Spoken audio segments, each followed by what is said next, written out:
We have a company that's making a claim about a population. They say that 75% of their customers value their food as very good. So the population proportion, which is called P, or some textbooks call it pi, is 0.75. A consumer-based testing organization wants to test this claim. So they're going to take a random sample of 460 customers. So the sample size is N, which is 460. And they're going to find the proportion in the sample who find the food very good.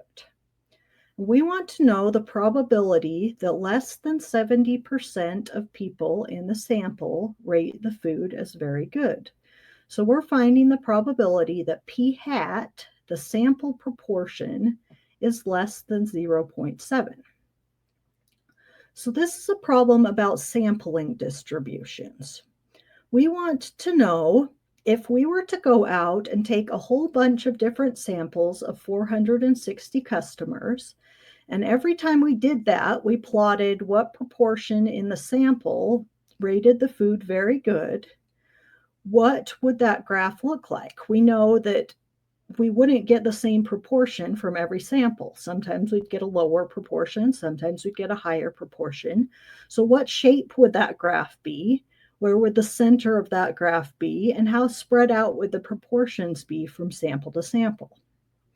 So for the shape, we know that the distribution would be approximately normal if NP and N times 1 minus P are both at least 10. Some textbooks say 5. So here, N times P, 460 times 0.75 is 345, which is definitely bigger than 10. N times 1 minus P, 460 times 1 minus 0.75, is 115, which is also bigger than 10. So this is telling us, is our sampling distribution of p hat going to be approximately normal? Yes, it is. We can use a normal curve to model this situation. Now the center of our sample proportions, if we went out and we took a whole bunch of samples, what would the mean of the proportions be? Well, it would be equal to the population proportion, which in this case is 0.75. The standard deviation of the sample proportions is the square root of p times 1 minus p over n. So square root of 0.75 times 1 minus 0.75 over 460 is about 0.020.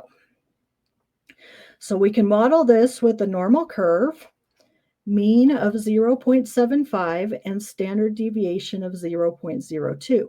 And we want to know the probability that p hat is less than 0.7. So we're going to go ahead and find a z-score for 0.7.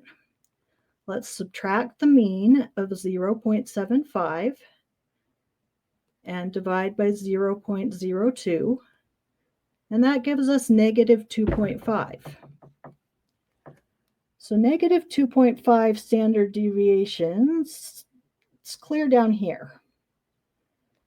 0.7 is a pretty unlikely sample proportion to get if we're looking at what types of proportions we would get just by chance.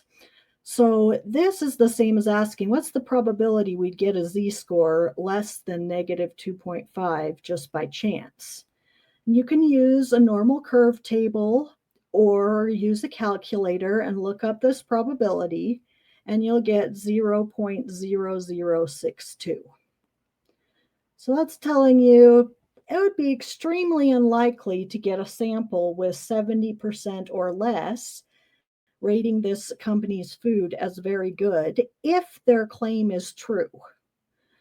It would be much more likely to see a sample like this if their claim is false and the true proportion is actually less than 0.75.